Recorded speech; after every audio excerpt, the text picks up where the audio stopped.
पक्षाचा नेता स्वतः डॉक्टर आहे, त्या पक्षाचे खालचे तुमचे नगरसेवक डॉक्टरला मारहाण करतात. हे बघा, जी काही गोष्ट घडलेली आहे त्या गोष्टीचं पक्षाने कधीही समर्थन केलेलं नाहीये आणि करणारही नाहीये.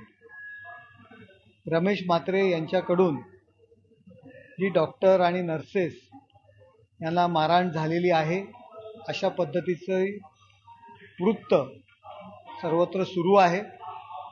त्यांच्या हातून ज्या काही गोष्टी घडल्या असतील, सिनियर नगरसेवक आहेत, जवळजवळ 5 ते 6 वेळा ते निवडून आलेले आहेत. त्यांच्या हातून जर या गोष्टी घडल्या असतील तर पक्ष नक्कीच त्याची चौकशी करेल, त्यांच्यावरती कारवाई सुद्धा करतील. त्यांना कारणे दाखवा नोटीस सुद्धा पक्षाने दिलेली आहे.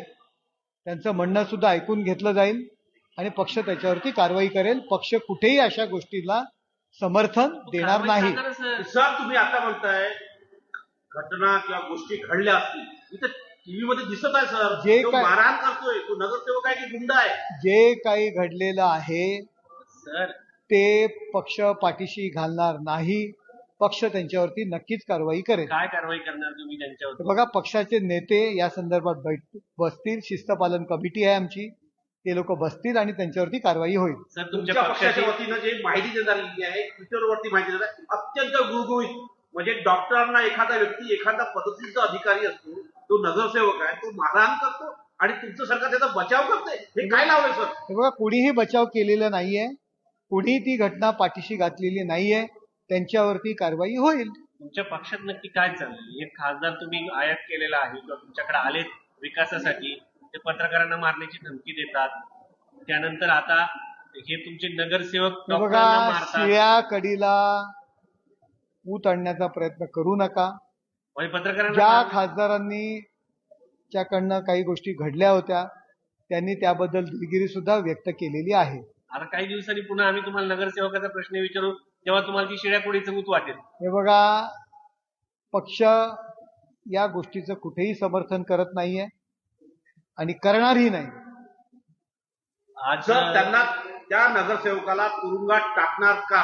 गुन्हा दाखल करायचा, तुरुंगात टाकणार हो किंवा नाही, असं उत्तर द्या. बघा, कायदेशीर कारवाई जी काही असते ती कायदेशीर कारवाई करण्यास कुठेही पक्षाने मज्जाव केलेला नाहीये.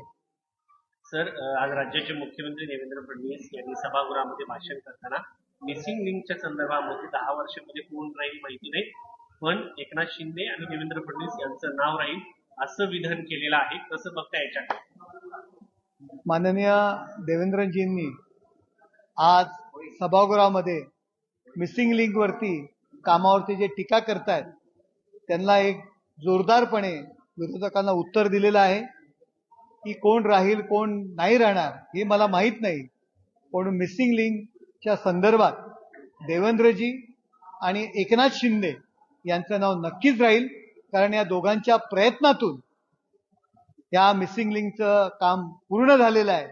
परंतु त्यांनी अशा पद्धतीने एकनाथ शिंदे साहेबांचं नाव घेतल्यानंतर मला आता नुकतेच अशी बातमी कळलेली आहे की मातोश्रीवरती खूप पोटात दुखू लागलंय, पोटात कळा मारतायत, डॉक्टर बोलवण्यात आलेला आहे आणि एरवी एक खाकी गोळी लागते. खाकी गोळी कशासाठी लागते तुम्हाला माहिती आहे?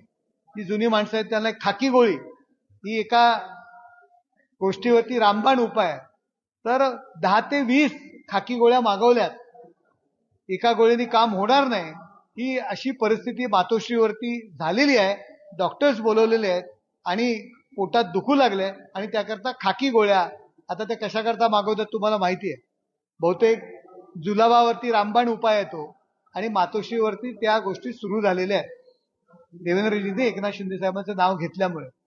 सर, राज्याचे उपमुख्यमंत्री एकनाथ शिंदे ठाण्यामध्ये पाहणी करतायत आणि अधिकाऱ्यांनी कामं केलेली म्हणून त्यांनी झापलं आहे.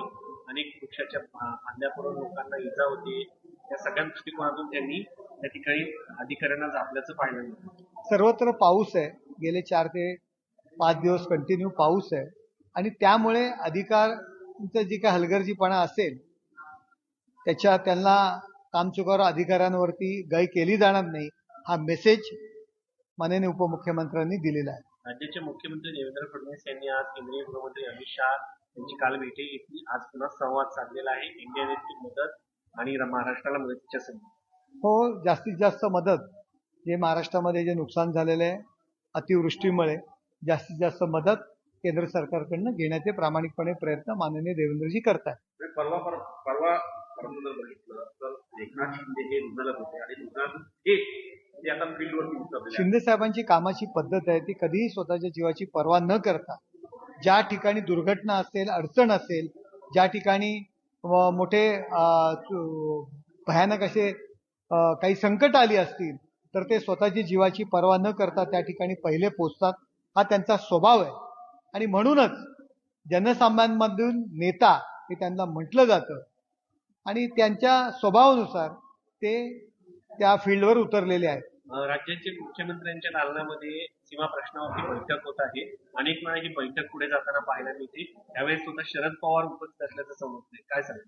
सीमा प्रश्न खूप महत्वाचा प्रश्न आहे.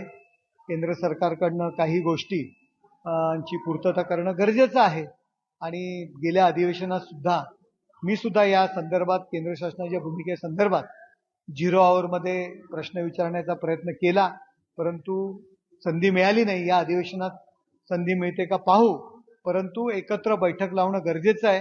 कोर्टाची 1 तारीख झालेली आहे आणि अद्यापही पुढील कोविडच्या काळामध्ये ती तारीख होती, त्याच्यानंतर अजूनही तारीख लागलेली नाहीये आणि त्याकरता गृह खात्याने सुद्धा याच्यामध्ये इंटरफेअर करणं गरजेचं आहे. लवकरात लवकर हा प्रश्न कशा पद्धतीने सुटेल याकरता महाराष्ट्र शासन प्रयत्न करते. बैठक होताना पाहायला मिळते. महाराष्ट्र शासन त्याकरता प्रयत्न करत आहे. इंडियन मेडिकल असोसिएशनच्या वतीने जी घटना घडलेली आहे त्या घटनेच्या निषेधार्थ उद्यापासून संप पुकारलेला आहे. हे बघा, ज्या व्यक्तीकडनं ही गोष्ट घडलेली आहे त्याला कोणीही पाठीशी घालत नाही. पक्ष म्हणून जी काही कारवाई करायची असेल आणि कायदेशीर कारवाई जी काही असेल ती त्यांच्यावरती होणार आहे. सर, संजय राऊतांचं सांगणं आहे की राष्ट्रवादी एनडीएत जाणार ही दंतकथा आहे आणि हे दंतकथा पसरवण्याचा प्रयत्न सुरू आहे. शक्यच नाहीये, अशक्य आहे की शरद पवार एनडीए मध्ये जाणार आणि भाजपचं भविष्यच राहिलं नाहीये. महाविकास आघाडी यांचं भविष्य उत्तम असल्याचं त्यांनी सांगितलं. संजय राऊत अशा पद्धतीने बोलतायत की नक्की ते प्रवक्ते कुणाचे आहेत? उद्धव ठाकरेंचे प्रवक्ते आहेत की पवार साहेबांचे प्रवक्ते आहेत? हे मला कळतच नाहीये.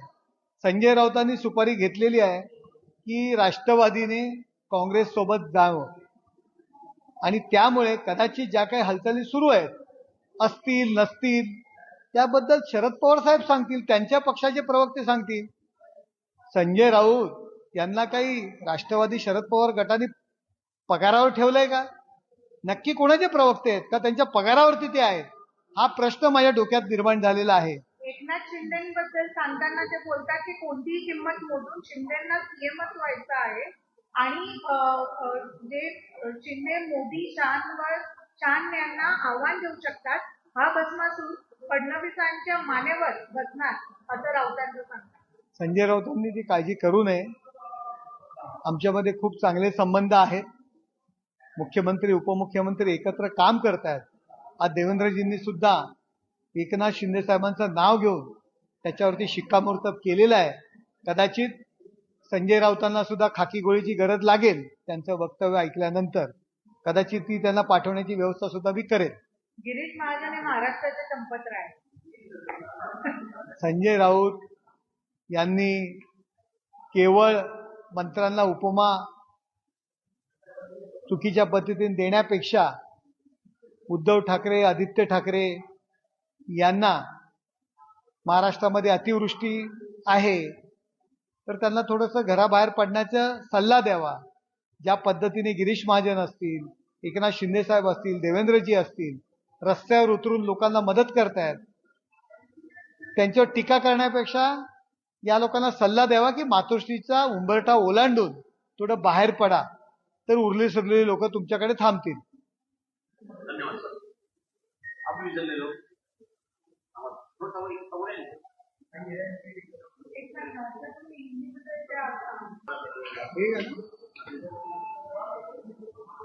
मराठी तर रमेश रमेश म्हात्रे ने जिस तरह से पिटाई की है और डॉक्टर स्ट्राइक पर गए हैं वो हॉस्पिटल में, इसके अलावा इंडियन मेडिकल एसोसिएशन ने भी स्ट्राइक करा है।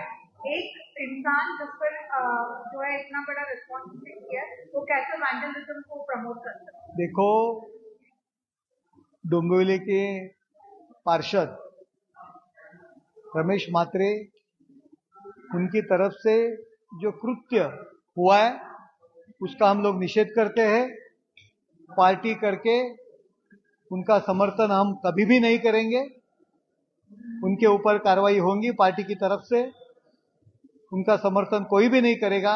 जो कानूनी कार्रवाई है वो उनके ऊपर होगी।